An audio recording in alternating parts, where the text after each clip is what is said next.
नमस्कार. Simple living with विद्या ह्या YouTube चॅनलवर मी माझ्या सगळ्या मैत्रिणींचं स्वागत करते. आज ना आपण 1 चमचा डाळीच्या पिठाचा सार करायचा, ज्यामध्ये आपल्याला डाळ शिजवायची नाहीये, कुकर लावायचा नाही, काही करायचं नाही. पटकन होणारा. आता आपल्याला आमटी हवी आहे आणि त्यासाठी काही साहित्य नाहीये. अशा वेळेला घरातल्या डाळीच्या पिठापासून केलेला सार तो आता कसा करायचा ना ते आता बघूया. आपण कढई गरम करायला ठेवली, ह्यामध्ये आपल्याला आमटी करायची. मी आता सुरुवातीला तेल घालून घेऊ.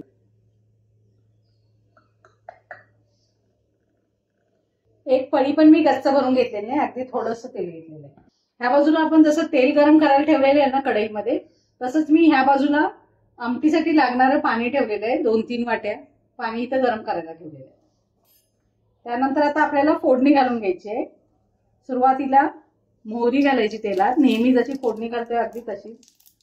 त्यानंतर जिरे, हिंग थोडासा, कढीपत्ता आणि त्यानंतर घालायचं आपल्याला डाळीचं पीठ. हे 1 चमचा गच्च भरून म्हणजे 1 टेबलस्पून भरून मी डाळीचं पीठ घेतलेलं आहे. आणि तेल आपलं खूप तापायला नको म्हणून थोडा वेळ ना गॅस बंद करायचा आणि हे डाळीचं पीठ ह्यामध्ये घालायचं आणि आता ते व्यवस्थित असं मिक्स करून भाजायला चालू करायचं. पिठाचा रंग फक्त तांबूस झाला पाहिजे, ह्यापेक्षा जास्त काही नाही. एवढंच पीठ बास होतंय. कमीत कमी 4-5 वाट्या आमटी आरामात होते एवढे. आता गॅस चालू केलाय मी आणि आता 2 मिनिटातच आपल्या पिठाचा रंग बदलेल.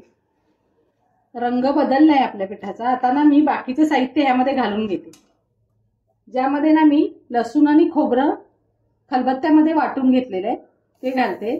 मिक्स करूया आपण व्यवस्थित. आता बाकीचं साहित्य पटपट घालून घ्यायचं यामध्ये. गॅस मी पूर्णपणे बारीक केलेला आहे.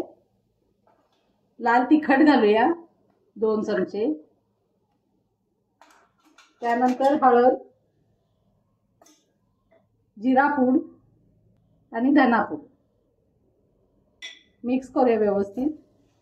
हे छान मिक्स झाले की ना मी पाणी जे उकळायला ठेवलेलं आहे ना ते घालून घ्यायचं.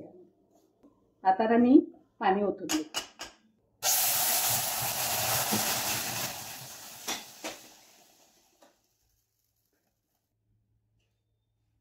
आता आपल्याला ह्यामध्ये उरलेलं साहित्य घालायचंय, ज्यामध्ये मला घालायचंय थोडासा गूळ आणि थोडीशी चिंच. म्हणजे हा सार आहे ना हा आंबट, तिखट, गोड असं सगळ्या पद्धतीनं चवीला होतोय. त्यानंतर थोडंसं चवीपुरतं मीठ. हे बघा, हा जसजसा शिजत जाईल ना सार तसतसा त्याला घट्टपणा यायला चालू होतोय, कारण आपण ह्यामध्ये डाळीचं पीठ घातलेलं आहे. तुम्ही जास्तीत जास्त डाळीचं पीठ वापरून ना जेवढा हवा तेवढा आपल्याला हा सार करता येईल. त्यानंतर जसजशी उकळी येईल तसं आता आपण कोथिंबीर थोडीशी घालून घेऊया, त्यामुळे चव अगदी छान लागते साराची. आणि एक 5 मिनिटं उकळू द्यायचं याला छान, म्हणजे आणखीन छान असा रंग वगैरे सगळा बाहेर येईल. आता हा सार उकळू दे 5 मिनिट.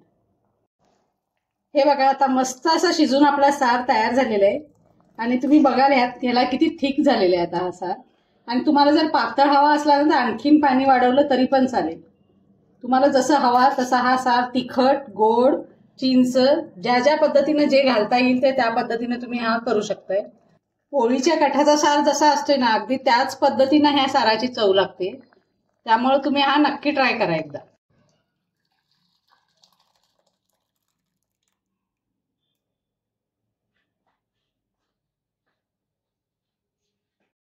अशा पद्धतीने आपला सार तयार झालेला आहे.